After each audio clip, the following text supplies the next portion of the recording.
Hey guys, how's it going? I'm trying a new mic, so hopefully this sounds okay. It's a little quieter than my usual mic, but I do think it's also a little better. So I'm gonna try it out. I'd like to know what you guys think. I've tested it in the past, but that was back when I only had like 5 subscribers and really didn't use it that often. I'm trying to use it more often, so we're gonna see how it goes.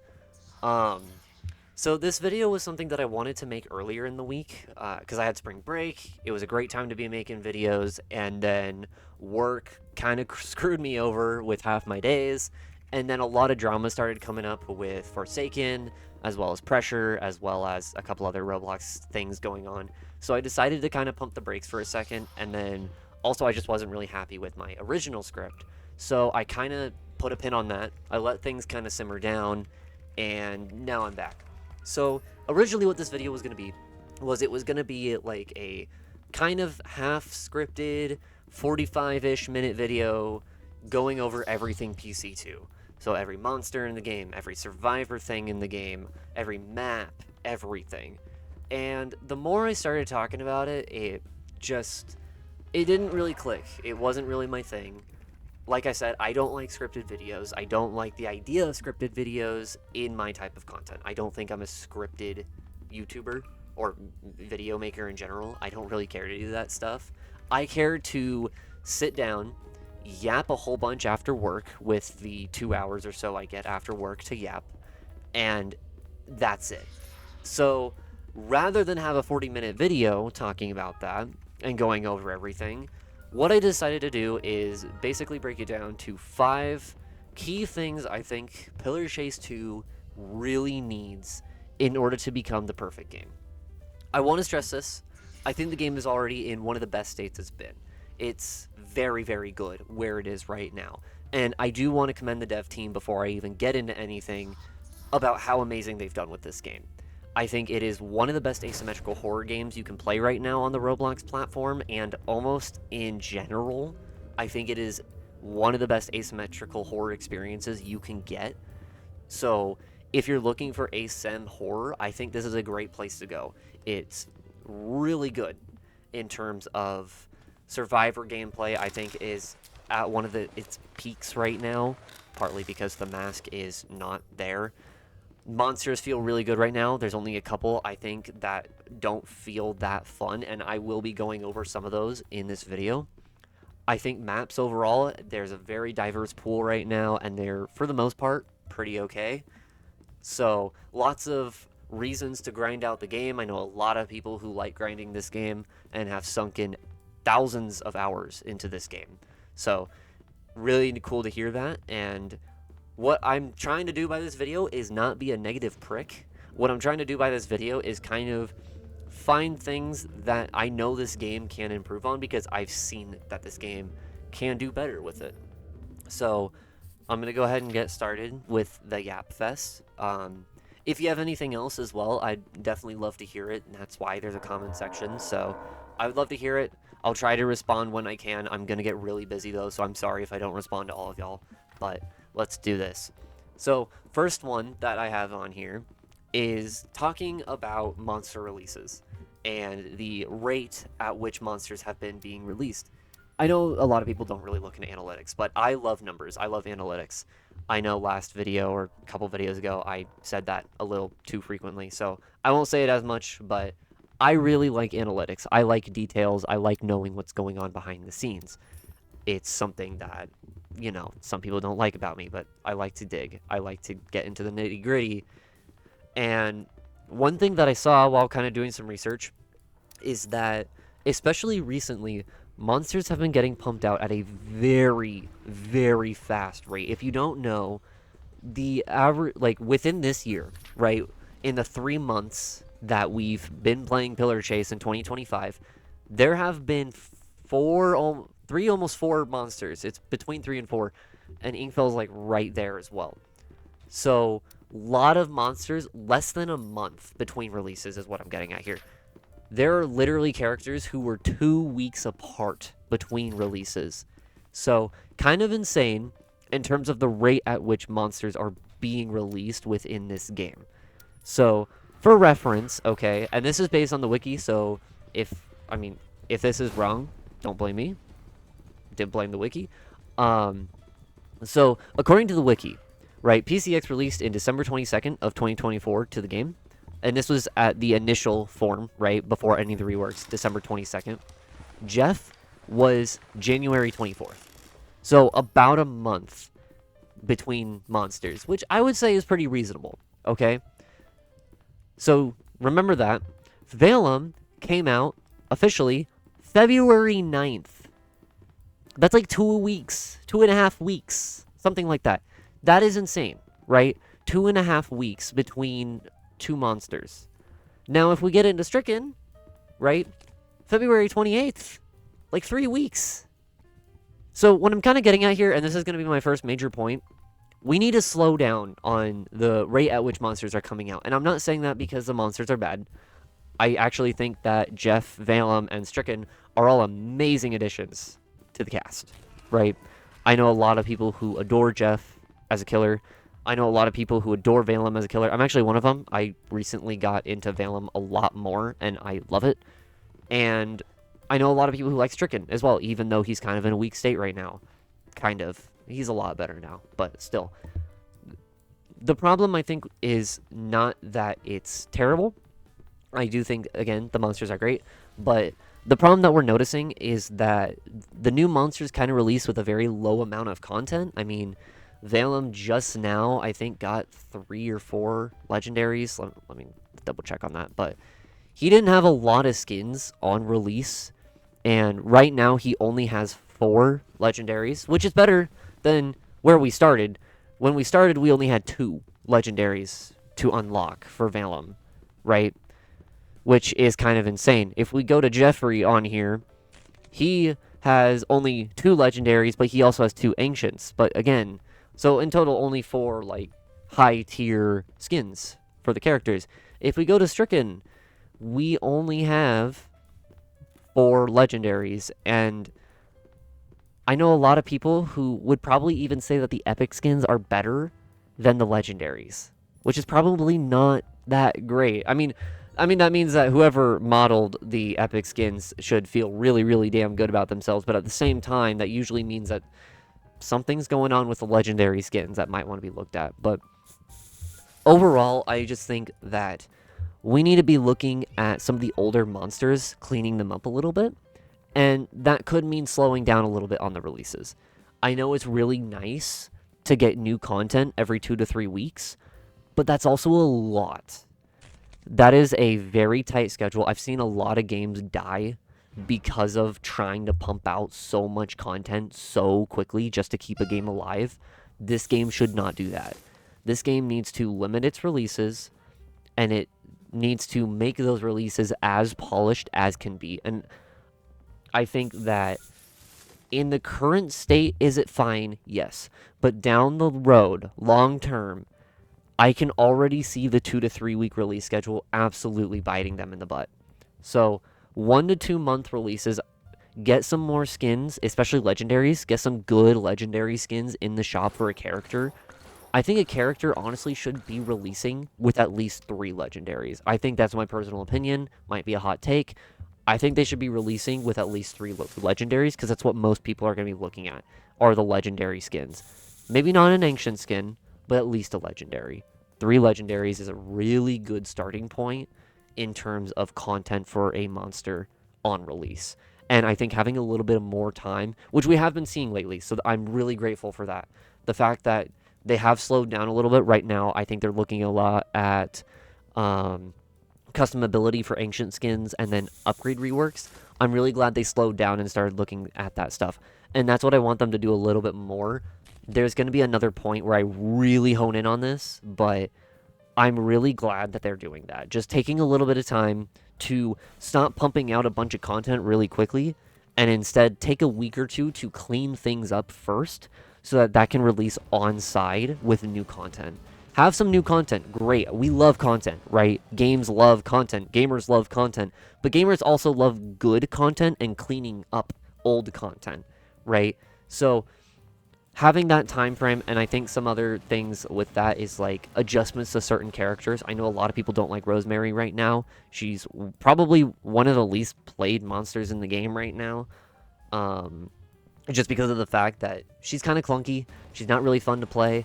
So that would be one thing to clean up with a little bit of extra time between updates, right? Have a new monster, great. But then throw in like a Rosemary rework or Rosemary adjustments at the same time, because that would be great, right? Another one that came to my mind while I was typing my notes for this is Vita Mimic. I know a lot of people hate Vita Mimic, and not because he's strong, but because he's really boring to play against, right? As soon as you have a flashlight, you've already gotten 50% of the counterplay. So it's not that fun, right? Compared to other characters who have some actually interesting counterplay, like MX, like Forest King, like EXE, those type of characters. So slowing down on the releases and getting a little bit more within those releases, I think would benefit way more than rapid firing new content. Is it bad right now? No. But could it become a problem in the future? Absolutely. And I don't want to see that happen, and that's why I kind of made this my first point as like a preliminary, like, hey guys, you're doing really great, but let's pump the brakes a little bit. Second point, and this one's kind of also something that's a little more preliminary, but more complex counterplay. Everyone knows PCX, right? The blue rat. Nobody likes playing against PCX outside of PCX players, right? If you don't play PCX avidly and have level 100 on PCX, you probably don't enjoy playing against PCX. And even then, the people who are level 100 PCX probably don't enjoy it either all the time. I don't think PCX is a great character right now. He's very commonly a controversial character, and for good reason. And I think the biggest reason is the fact that there's really no counterplay to PCX. Once you're getting chased, it is so hard to win the chase, to get out of the chase, that you're kind of just delaying the inevitable, right? A good monster is not only a monster who is strong, but a monster who also has counterplay. A lot of reasons why people like MX in his current state is because he's really strong, but he has very clear counterplay, right?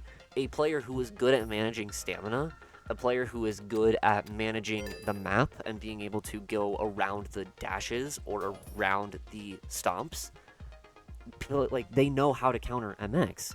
And so it becomes a battle of strategy, right? Those are good examples of monsters, right? Because then it is not a battle of luck, it's a battle of skill. Whoever has more skill as a survivor or as a monster, or both, is going to win that engagement. PCX is not like that, right? You're just kind of delaying the inevitable with how long you can go before you get a bone break. And then once you get a bone break, you're just screwed at that point, right? And that's what makes PCX really unfun.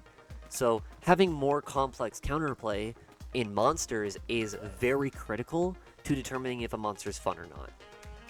Now, furthermore, I also want to talk about counterplay through maps.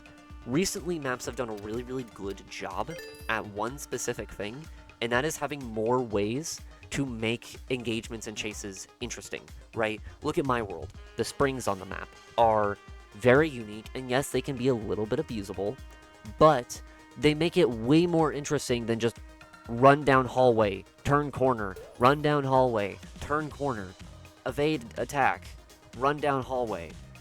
Instead, you have these springs that you can play around, right? You have something of some type of strength. And so, as a monster, you either need to be able to play around these springs, or you need to be able to lock down these springs, right? That's what makes it a little bit more interesting. Other maps like Gilgamesh and the giant doors or the portals. I think Gilgamesh is a great example of one of the best maps in the game. I think it is phenomenal in terms of complexity and interactions between survivors and monsters. I think this map just does it so damn well. Almost any almost any monster can do really well on the map, but survivors can also counter almost any survivor on the or any monster on the map. So I think it's a really good map. And part of what makes it so good is the complexities through the giant doors that have to be opened with buttons, or the dead ends that make certain objectives a for reward type of deal, or the portals that make it so that any monster has some form of mobility, which is very important in a game like Pillar Chase, right? So I think this is all great examples of how to make a map interesting and how to make more complex counterplay as a survivor, to make it less about luck of not getting chased early on and more about having these complex engagements with the monsters. And I really hope that newer maps continue that trend, because I think it is a great trend to follow. I love the trend of that. And it was kind of unfortunate to see maps like Mainland that just completely dropped the ball on that. So, but that might be a video for later when I go over the PC2 maps. I don't know yet. We'll see. I do a lot of tier lists. Third thing I want to talk about, and this is kind of going on the subject of objectives again, and not counterplay, but maps, is engaging objectives, okay? Fazbear's Fright is literally a hold E simulator. You hold E on 10 vents, you hold E on 9 cupcakes, and then you're done. How many people find that enjoyable? Because, like, I don't. I don't find it enjoyable. I don't find it interesting. You know what I find interesting? Again, I have to go back to my world. The checkpoint minigame, however simple it may be, it is still more engaging. And the ring boxes is something unique, something you don't see on any other map. Go look at Gilgamesh, the passcode thing. Great, I love it. Things like that are what PC2 needs. Pillar Chase 2 needs objectives like that, things that are more engaging than hold eSIM, right? And I think there are ways you can do this, for sure. One of them is having objectives based on minigames more often, or even based on RNG factors. I kind of miss the Pinky Jr. objective in Hide and Seek, because it was interesting to have the RNG of 3 random lockers having the Pinky Juniors. So the current objective already does that, right? Where you have 10 items, but they're in different drawers every game. So every game is going to be a little different. I wish they did that with all the maps, or at least certain maps. Like, one idea I had, and this is just a total suggestion, obviously this doesn't need to be put into the game, but one thing I think that would be great is Owl Oni's Mansion should still have the keys objective, but make it only like 8 keys instead of 12, and then have the Pinky Jr. minigame or objective on that map. So you have 8 keys, which are in the same spot every time, or maybe not. Maybe you have the same, 11 keys or something like that? What is it? 12 keys. Have the same 12 keys, but only 8 of the 12 key spawns will have keys, and you only need to collect 8 keys, and then you can have the Pinky Juniors on 3 of the closets as well.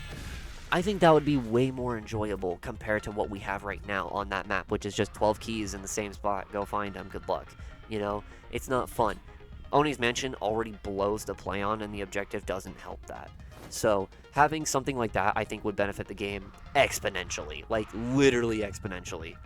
The other option I wanted to bring up as well, and I was kind of alluding to this a little bit, but just having 2 objectives on a map is important.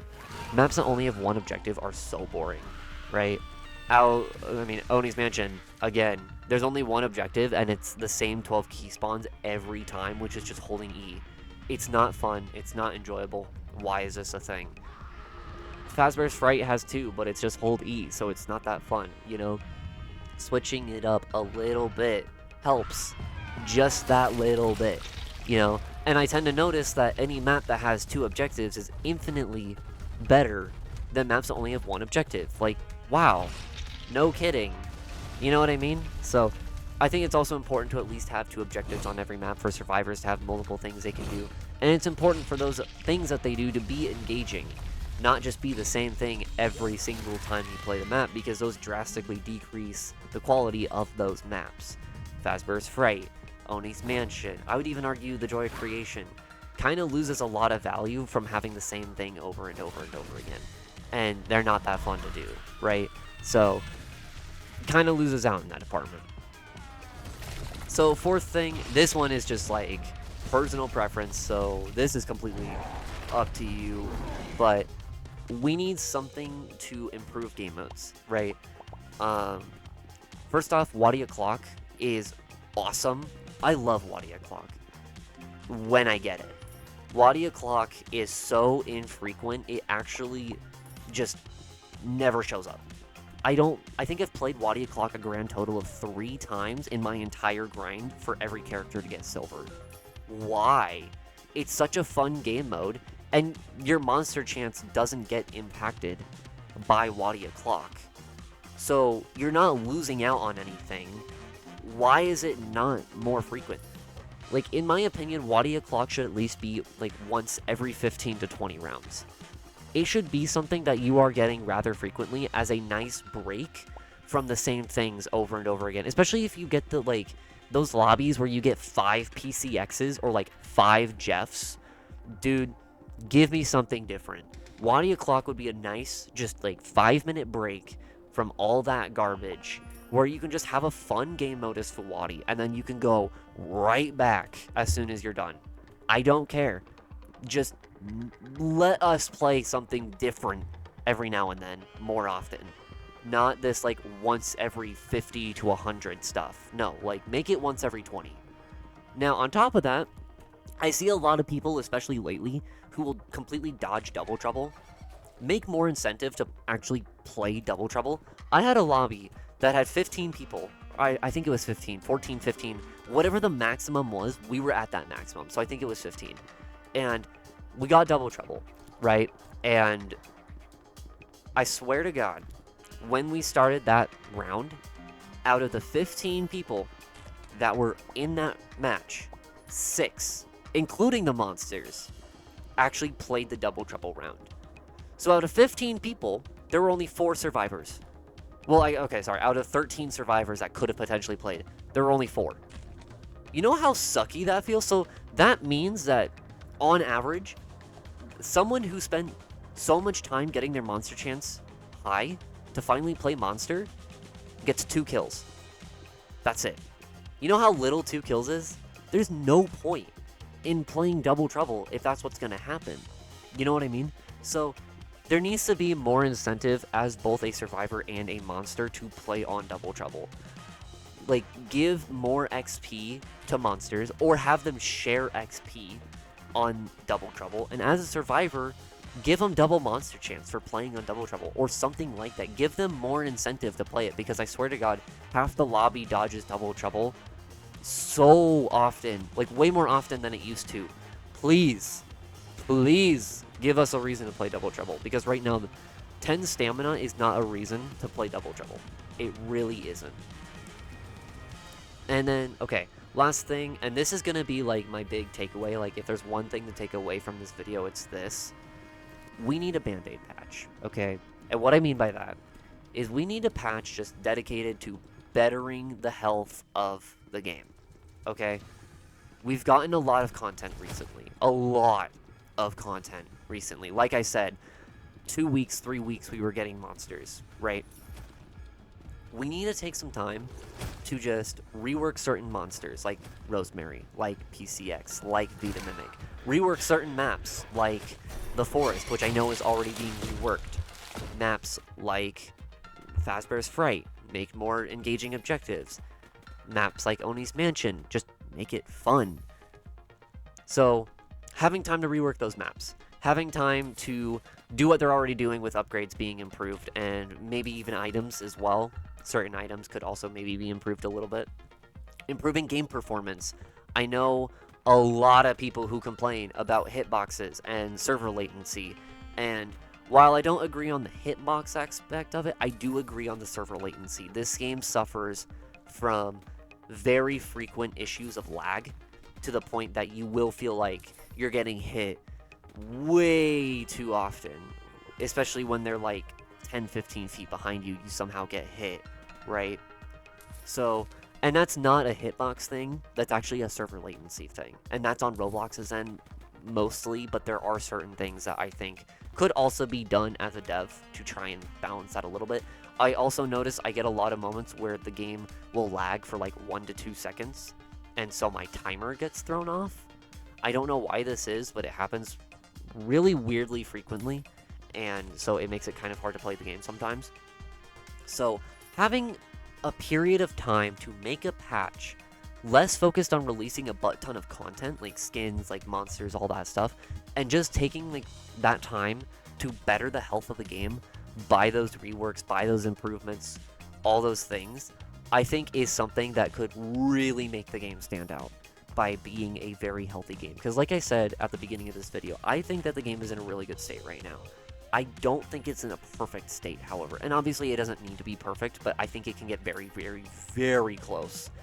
And I think a Band-Aid patch like that could really help with just giving an incentive to come back to the game more often, grind the game more often, and have fun on the game more often. So rather than these frequent like 2-3 week updates of getting a butt ton of content, I'm glad they've slowed down and made it that 1 month again. And I hope that they're going to take some of that time to really flesh out certain aspects of the game rather than bringing back more content right away. So having more of these like Band-Aid patches to just go through and help heal some of the hardest aspects of the game, like balance and like making monsters enjoyable or maps enjoyable, which are crucial parts to the game, right? Having those little periods of time to focus on that solely, or at least primarily, would be super helpful. So hopefully that's what they're doing right now. I know that the dev team has been doing amazing right now with looking at some of those things, and I really hope that they keep that trend up of going like maybe back and forth between new content and polishing old content, just like every 1 to 2 months. Like maybe 1 month they focus on the new content and then 1 month they focus on making the old content better, at least for a little while. I think it would help the game immensely. So those are my main 5 points. I know I kind of yapped a little longer than usual. I'm looking at 26 minutes right now, but hopefully it's good. Hopefully you guys enjoyed it. Hopefully you guys have some new thoughts. If you do have anything, I'd love to hear it, and I would love the dev team to hear it as well.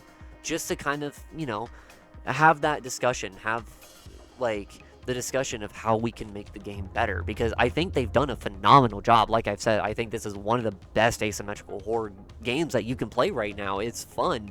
It's really, really fun. I love this game, and I want it to do well. I don't want it to turn into what has happened with other games recently. Like I kind of said, there's been some drama going on. I don't want this game to fall into that trap.